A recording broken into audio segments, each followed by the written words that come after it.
Imaginez un instant que vous soyez pris au piège dans un immeuble en flammes, sans aucune issue, sans escalier, sans espoir. Ce scénario, autrefois tristement fréquent, a connu un tournant décisif grâce à une femme dont le nom est trop souvent oublié, Anna Connelly. En 1887, cette américaine visionnaire a révolutionné la sécurité des bâtiments avec une invention devenue vitale, l'issue de secours extérieure. Aujourd'hui, on les voit partout, mais peu connaissent leur origine. Ou leur inventrice. Voici l'histoire inspirante d'une pionnière de l'ingénierie et de la sécurité.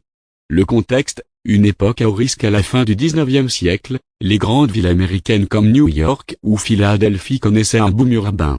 Les immeubles montaient de plus en plus haut, mais les normes de sécurité ne suivaient pas. En cas d'incendie, les locataires n'avaient souvent aucun moyen de s'échapper. Des tragédies comme l'incendie du théâtre Brooklyn en 1876 ou plus tard celui de l'usine Triangle Shirtwaist en 1911, illustraient les dangers mortels du manque d'évacuation d'urgence. C'est dans ce contexte dangereux qu'Anna Connelly va poser un geste simple, mais déterminant. Qui était Anna Connelly? Anna Connelly, née aux États-Unis au XIXe siècle, reste un personnage mystérieux de l'histoire. On connaît peu de détails sur sa vie personnelle, ce qui est malheureusement courant pour de nombreuses femmes inventrices de l'époque. Ce que l'on sait, c'est qu'elle faisait partie de ces rares femmes à s'intéresser à l'ingénierie et à la mécanique à une époque dominée par les hommes.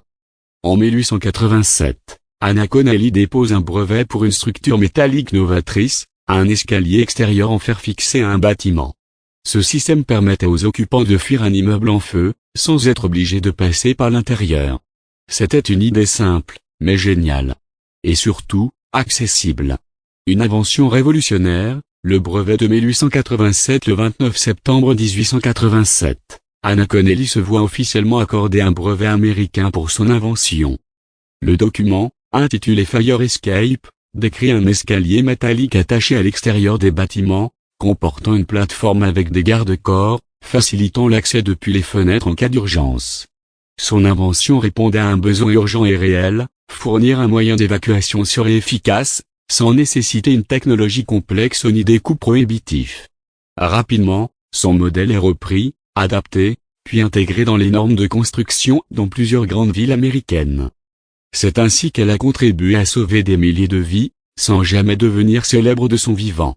Une femme en avance sur son temps à une époque où les femmes avaient très peu accès à l'éducation technique ou au cercle scientifique, Anna Connelly a réussi un exploit. Elle n'était pas seulement une inventrice, elle était une pionnière qui, avec audace, s'est imposée dans un domaine réservé aux hommes. Il faut rappeler que les femmes n'avaient même pas le droit de voter aux États-Unis en 1887. Déposer un brevet, faire accepter une idée technique dans le monde du bâtiment, et influencer les codes de sécurité municipaux. C'était un acte de courage, d'intelligence, et de détermination. Un héritage invisible. Mais vital aujourd'hui, les escaliers de secours métalliques sont partout, dans les films, sur les façades des immeubles new-yorkais, dans les plans d'architecture. On les prend pour acquis, sans penser à leur origine. Et pourtant, cette idée qui semble si évidente a été pensée, brevetée et défendue par une femme dont l'histoire mérite d'être racontée.